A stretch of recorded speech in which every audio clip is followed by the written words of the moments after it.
Hello friends and welcome to my channel the world according to JMM। CDP की class में आपका बहुत बहुत स्वागत है। इस क्लास में 2011 से लेकर 2024 तक जितने भी CDP के क्वेश्चंस हैं और आपके एग्ज़ाम में आ चुके हैं उसे डिस्कस किया जाएगा।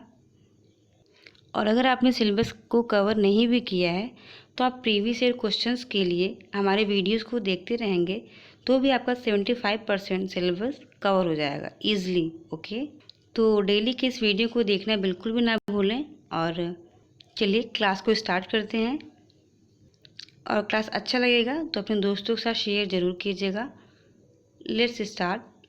आवर फर्स्ट क्वेश्चन इज, पहला क्वेश्चन जो है वो कथन और कारण पर बेस्ड है। कथन है कि एक बच्चा 11 महीने में चलना सीखता है जबकि दूसरा बच्चा 15 महीने में चलना सीखता है। अब इसका कारण क्या हो सकता है? कारण दिया गया है कि व्यक्तियों में विकास भिन्न भिन्न दरों पर होता है। क्या ये बात सही है? तो ये बात बिल्कुल भी सही है। कोई बच्चा 11 महीने में चलने लगता है और तो कोई बच्चा 15 महीने में चलने लगता है। ऐसा इसलिए होता है क्योंकि सभी व्यक्तियों में जो विकास का दर होता है वो अलग अलग होता है। इस तरह से ऑप्शन नंबर जो फर्स्ट है वो राइट हो जाएगा कि कथन और कारण ए और आर दोनों सही है और जो आर है वो ए की सही व्याख्या करता है। ठीक, तो option first is right answer. अब आते हैं नेक्स्ट क्वेश्चन पर। अगला क्वेश्चन है, विकास निम्नलिखित में से किस पर निर्भर है? ऑप्शन फर्स्ट आनुवांशिक बनावट पर, ऑप्शन सेकेंड भौतिक वातावरण पर एंड ऑप्शन थर्ड सामाजिक सांस्कृतिक कारक। आपको ये बताना है कि जो हमारा ये डेवलपमेंट है, विकास, वो किस पर निर्भर करता है। तो जो विकास होता है वो आनुवांशिक बनावट पर भी निर्भर करता है कि बच्चे के माँ बाप जैसे होंगे बच्चा भी वैसा ही होता है। और भौतिक वातावरण पर भी निर्भर करता है ना, कि बच्चों को जैसा इन्वायरमेंट दिया जाता है वो वैसे ही होते हैं। उनका विकास उनके भौतिक वातावरण के अकॉर्डिंग होता है। और जो थर्ड ऑप्शन है सामाजिक सांस्कृतिक कारक, तो ये भी क्या है, बच्चों के विकास में एक इम्पॉर्टेंट रोल प्ले करता है। तो इस तरह से ऑप्शन फर्स्ट सेकेंड थर्ड तीनों राइट हो जाएंगे। एक ऐसा कौन सा ऑप्शन है? Option fourth. ठीक, अब आते हैं नेक्स्ट क्वेश्चन पर। इस क्वेश्चन में देखिए विकास किस पर निर्भर किया? आनुवांशिक बनावट, भौतिक वातावरण, सामाजिक सांस्कृतिक कारक। तीनों क्या हो जाएंगे? राइट ऑप्शंस हो जाएंगे। ओके, अगला क्वेश्चन है, किस अवस्था में प्रतीकात्मक खेल बढ़ता है तथा संज्ञानात्मक विकास को समर्थन देता है? ऑप्शन है शैशवावस्था, प्रारंभिक बाल्यावस्था, मध्य बाल्यावस्था या किशोरावस्था। तो बच्चों में जो प्रतीकात्मक खेल को बढ़ावा देता है वो उनकी एज होती है कौन सी? प्रारंभिक बाल्यावस्था की। ठीक, अब जो शैशवावस्था की एज है वो कितनी होती है? 0 से 2 साल। और प्रारंभिक बाल्यावस्था कितना होता है? 2 से 6 साल। और जो मध्य बाल्यावस्था होता है वो 6 से 12 साल। और जो किशोरावस्था है वो 12 से 18 साल। ठीक, तो इसी में जो हमारे 2 से 6 वर्ष की एज होती है उसी में क्या होता है? ये प्रतीकात्मक खेल का बढ़ावा मिलता है बच्चों को। ठीक, तो ऑप्शन सेकेंड राइट आंसर हो जाएगा। अब आते हैं नेक्स्ट पर। अगला क्वेश्चन है, निम्नलिखित में से बच्चों के प्राथमिक समाजीकरण की संस्था कौन सी है? बच्चों का प्राथमिक समाजीकरण कहाँ पर होता है आपको ये बताना है। फर्स्ट ऑप्शन है किताबें और पत्रिकाएं। अब बच्चा छोटा है, शैशवावस्था है फिर बाल्यावस्था है, वो बुक्स या फिर पत्रिका तो पढ़ता नहीं कि हाँ डेली तो न्यूज़पेपर पढ़ते हैं। मीडिया भी नहीं है, क्योंकि जो मीडिया होता है उसमें बच्चे क्या करते हैं, न्यूज़ वगैरह तो देखेंगे नहीं ना सामाजिकरण के बारे में, हाँ समाज में क्या हो रहा है। बच्चे क्या करते हैं, अपना गेमिंग वगैरह ही देखते हैं। और ऑप्शन थर्ड जो है परिवार। ठीक है, ऑप्शन फोर्थ का धार्मिक संस्थान। जो छोटा बच्चा है वो भी धर्म स्थान पर तो जाने नहीं लगता है कि हाँ चलो पूजा करते हैं, ये करते हैं, वो करते हैं। तो ये तीनों ऑप्शन रॉन्ग हो जाएंगे और जो राइट आंसर है वो ऑप्शन नंबर ये वाला हो जाएगा, परिवार। ठीक, इसीलिए जो बच्चों का प्राथमिक समाजीकरण की संस्था होती है वो उनका परिवार होता है। अगला क्वेश्चन है, एक 5 वर्षीय बच्ची यह तर्क करने में विफल रहती है कि जब पानी को एक लंबे और संकीर्ण ग्लास से एक चौड़े बर्तन में स्थानांतरित किया जाता है तो पानी की मात्रा समान रहती है। जैसे कोई एक बड़ा लंबा सा गिलास है, उसमें आप जितना पानी रखते हो सेम उतना ही पानी अगर किसी छोटे ग्लास में रखेंगे, चौड़े बर्तन वाले ग्लास में, तो वो सेम पानी उतना ही रहेगा, लेकिन जो पानी का लेवल है वो नीचे आ जाएगा ना। तो जो छोटी बच्ची है वो यही बात नहीं समझ पाती है कि पानी की मात्रा समान रहेगा। उसे लगता है कि ग्लास अगर पतला है तो लगेगा पानी ज़्यादा है, और ग्लास चौड़ा है तो उसे लगेगा क्या पानी कम है। तो जो बच्ची है वो इस कारण को नहीं समझ पाती है। ये कौन सा कारण है? यह कारण है, इस कारण का नाम क्या है? प्रतिवर्ती सोच। ठीक, तो जो बच्ची है वो क्या करती है? प्रतिवर्ती सोच को नहीं रखती। प्रतिवर्ती सोच मीन्स पलटावी क्रिया। ओके, जैसे अगर मान लीजिए एक पतला सा बर्तन है, वहाँ पर पूरा पानी इतना भरा हुआ है, पूरा यहाँ तक फुल ऑफ ग्लास है। ठीक, और इसी सेम पानी को अगर मान लीजिए हम ऐसे चौड़े बर्तन में रख देंगे, उसका लेवल कम आ जाएगा, लेकिन पानी का अमाउंट तो सेम रहेगा ना। इसी रीज़न को जो छोटी बच्ची वो नहीं समझ पाती है। ठीक, तो पियाजे कहते हैं, पियाजे के अनुसार इसका कारण क्या है? जो बच्ची है उसमें क्या है, वो प्रतिवर्ती सोच नहीं रखती है। इसीलिए ऑप्शन क्या हो जाएगा? फर्स्ट सही हो जाएगा। बाकी जो ये सब एक्स्ट्रा ऑप्शन है लक्ष्य, इसमें कोई ऐसा लक्ष्य नहीं है, इसमें प्रतीक की कोई बात नहीं है, ना ही फिर इसमें नकल करने की बात है। ठीक, अब आते हैं नेक्स्ट क्वेश्चन पर। अगला क्वेश्चन है, लेव वाइगोत्स्की के सिद्धांत के अनुसार हमारी संज्ञानात्मक संरचनाओं की बनावट और हमारी संज्ञानात्मक प्रतिक्रियाओं में बदलाव किसके द्वारा होता है? तो आपको पता होगा कि जो लेव वाइगोत्स्की हैं वे किसकी बात करते हैं? सांस्कृतिक उपकरण की बात करते हैं। तो इसमें से ऑप्शन सेकंड क्या हो जाएगा? राइट आंसर हो जाएगा। ओके, आपको पता संज्ञानात्मक की बात पियाजे करते हैं, स्कीमा की बात किसने की है? वो पियाजे ने किया है। ठीक, तो जब भी आपको लेव वाइगोत्स्की दिखेंगे तो उसमें क्या हो जाएगा? सांस्कृतिक उपकरण। अब आते हैं नेक्स्ट क्वेश्चन पर। अगला क्वेश्चन है, वाइगोत्स्की के अनुसार इनमें से कौन सा कारक संज्ञानात्मक विकास में महत्वपूर्ण भूमिका निभाता है? आपको बताना है वाइगोत्स्की ने संज्ञानात्मक विकास के लिए किसको इम्पोर्टेंस दिया है? भाषा, परिपक्वता, संगठन, संतुलन। तो इन सब की बात वाइगोत्स्की जो है उन्होंने भाषा की बात की है। बाकी परिपक्वता, संगठन, संतुलन इनकी बात किसने किया है? पियाजे ने किया है। ठीक है, तो वाइगोत्स्की, इसमें कौन सा ऑप्शन राइट हो जाएगा? भाषा। अब आते हैं नेक्स्ट क्वेश्चन पर।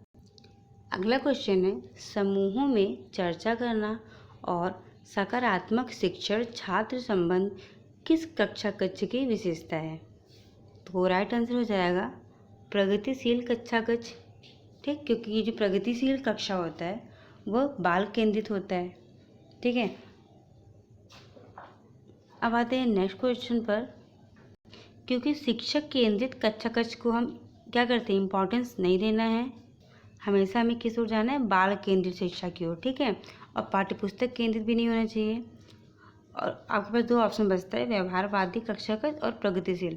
तो प्रगतिशील राइट हो जाएगा, क्योंकि कौन सा है? बाल केंद्रित है। और व्यवहारवादी कक्ष ये भी क्या हो जाएगा? Wrong option. ठीक है, तो इस तरह से समूहों में चर्चा करना और सकारात्मक शिक्षण छात्र का जो संबंध है, ऐसी कक्षा का जो विशेषता है वो कौन सी है? प्रगतिशील कक्षा कक्ष है। ओके, अगला क्वेश्चन है, बाल केंद्रित कक्षा कक्ष में विद्यार्थी। आपको बताना है कि बाल केंद्रित जो कक्षा कक्ष होता है वहाँ पर विद्यार्थी का क्या रोल होता है। तो फर्स्ट है, अपने स्वयं के सीखने में ज़्यादा भूमिका नहीं रखते हैं, तो ये गलत बात है। अगला है, ज्ञान के सक्रिय निर्माता हैं, ये राइट हो सकता है। अगला ऑप्शन देखते हैं, कोरी पट्टी के रूप में देखे जाते हैं, ये भी सही लग रहा है। अगला, निष्क्रिय रूप से शिक्षक का अनुकरण और अनुसरण करते हैं, नहीं, बच्चे तो हमेशा सक्रिय होते हैं, हमेशा हमें बच्चों को क्या करना है? सक्रिय रखना है। ठीक है, तो इस तरह से हमारा जो ऑप्शन सेकंड है वो सबसे सटीक और सबसे सही है। बाल केंद्रित कक्षा कक्ष में विद्यार्थी जो होते हैं वो ज्ञान के सक्रिय निर्माता होते हैं। ओके, अब आते हैं नेक्स्ट पर। अगला क्वेश्चन है, कोहल वर्ग के किस चरण में व्यक्ति तर्क करते हैं कि सही कार्यवाही विवेक के स्व चुने हुए नैतिक सिद्धांतों द्वारा परिभाषित की जाती है? आपको पता है कोहल वर्ग ने कोहलबर्ग के 6 चरण हैं, तो उसमें से आपको बताना है कि ऐसा कौन सा चरण है जिसमें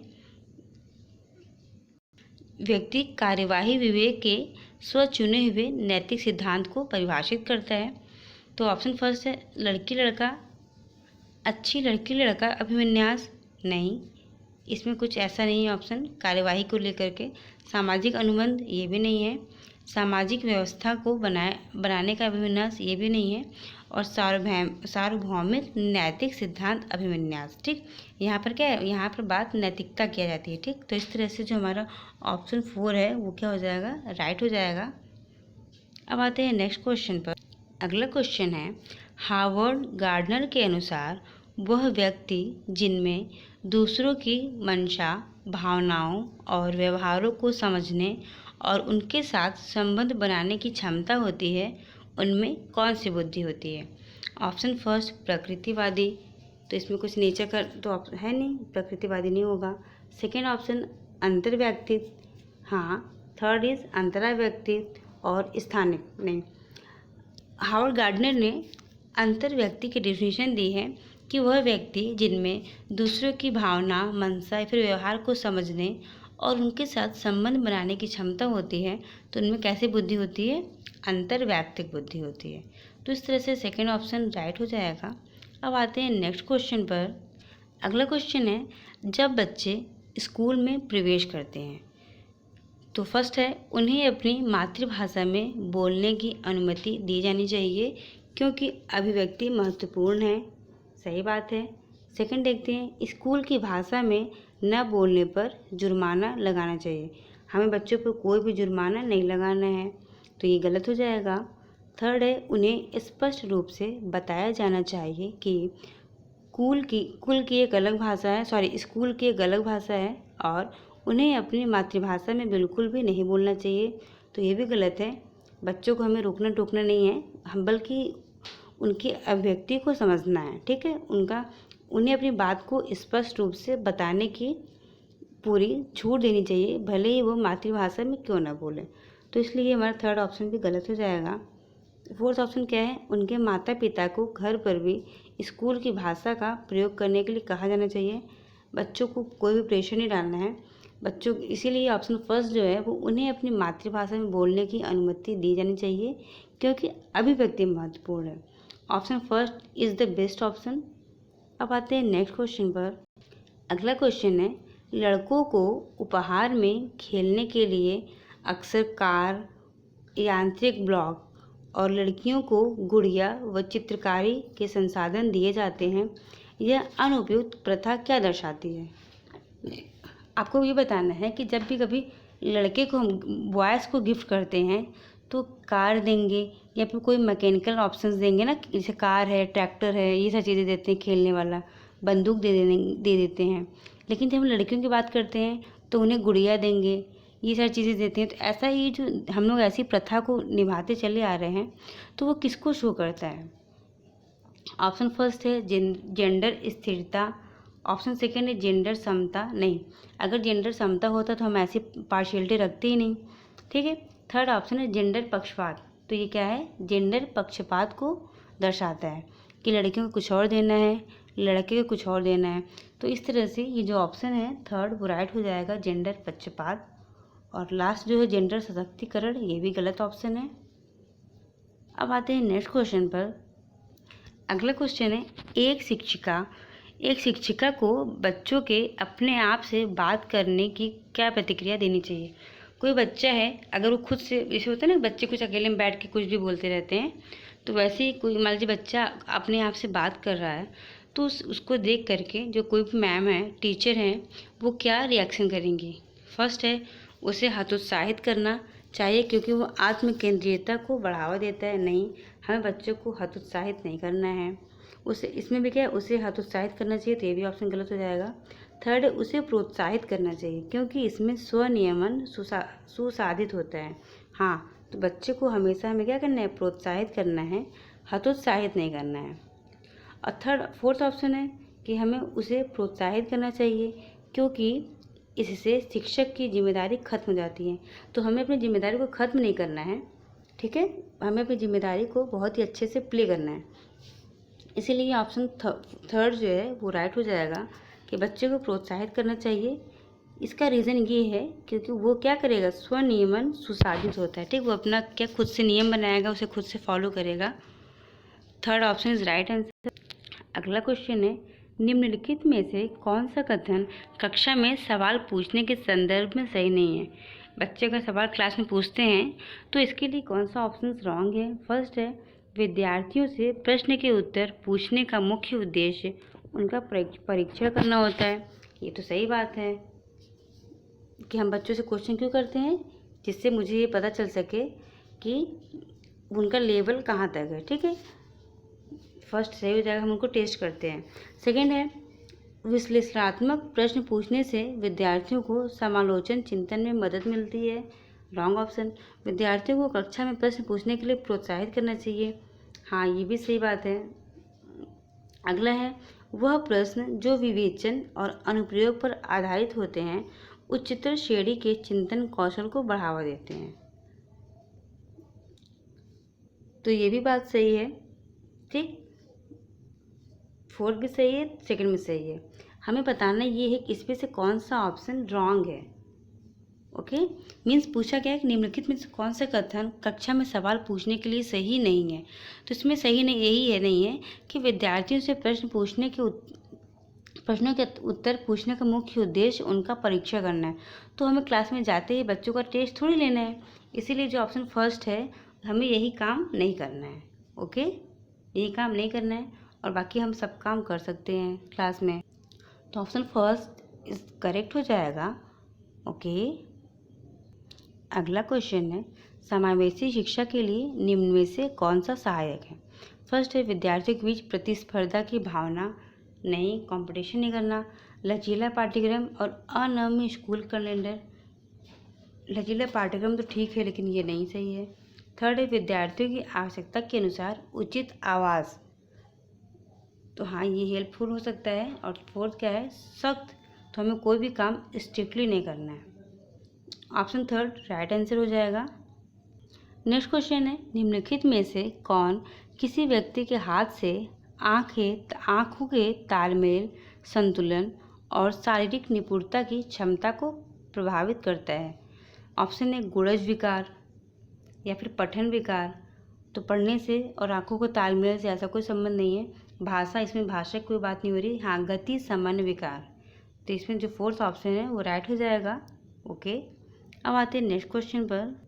अगला क्वेश्चन है, उन विद्यार्थियों के सफल समावेशन के लिए जिन्हें दृष्टिबाधिता है एक शिक्षिका को करना चाहिए। कोई बच्चा अगर दृष्टिबाधी है तो उसके लिए टीचर्स को क्या करना चाहिए। फर्स्ट है, आसपास की चित्र रूपी सामग्री में मौखिक स्पष्टीकरण जोड़े। एंड सेकेंड है, इन विद्यार्थियों को हस्तलिखित नोट्स दें। अगर हम हस्तलिखित नोट्स देंगे तो उन्हें ये क्या होगा, प्रॉब्लम क्रिएट करेगा, तो ऐसा नहीं करना है। थर्ड क्या है, विषय वस्तु को पढ़ने के लिए केवल ब्लैक बोर्ड का प्रयोग करें। नहीं, ये भी नहीं करना है। उन्हें स्कूल के लिए एक अलग संकाय में दाखिला दें। नहीं, हमें ऐसा नहीं करना है। ये समावेशी शिक्षा है, हमें यहाँ सब टाइप्स के बच्चों को लेकर चलना है। तो फर्स्ट ऑप्शन जो है वो राइट हो जाएगा। आसपास की चित्र रूपी सामग्री में मौखिक स्पष्टीकरण जोड़ें, कि जिससे बच्चे चित्र को देखते ही समझ जाए कि हाँ ये क्या कहना चाह रहा है, ठीक है। तो ये ऑप्शन फर्स्ट राइट आंसर हो जाएगा। लास्ट सेकेंड क्वेश्चन है, जनजातीय समुदायों के विद्यार्थियों के सफल समावेशन के लिए एक शिक्षिका को निम्नलिखित में से किससे बचना चाहिए। फर्स्ट है, उनके दैनिक जीवन और परिवेश से उदाहरण शामिल करके। तो ये नहीं करना है। सेकेंड ऑप्शन है, उन्हें सामाजिक सांस्कृतिक संदर्भ को महत्व और सम्मान देना। थर्ड है, पाठ्यक्रम में उनकी संस्कृति में प्रचारित लोकगीत और गीतों को शामिल करना। फोर्थ है, उनके संप्रत्यय को पढ़ाना जो जीवन के लिए पूरी तरह अप्रासंगिक है। तो फोर्थ ऑप्शन राइट हो जाएगा। इसमें आपको बताना है कि इसमें हमें एक टीचर्स को क्या नहीं करना चाहिए। तो जो फोर्थ ऑप्शन है, उन संप्रत्यय को पढ़ाना जो उनके जीवन के लिए पूरी तरह अप्रासंगिक है, तो यही हमें नहीं करना चाहिए। बाकी 1, 2, 3 ऑप्शंस को फॉलो करना चाहिए। अब आते हैं नेक्स्ट क्वेश्चन पर, जो कि आज का लास्ट क्वेश्चन होगा।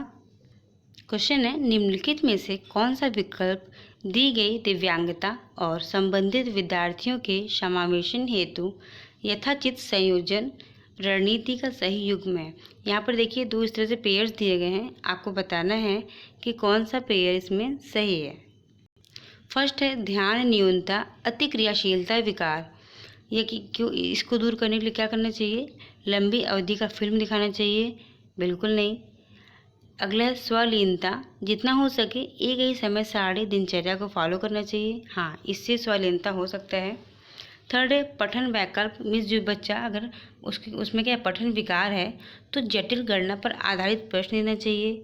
नहीं।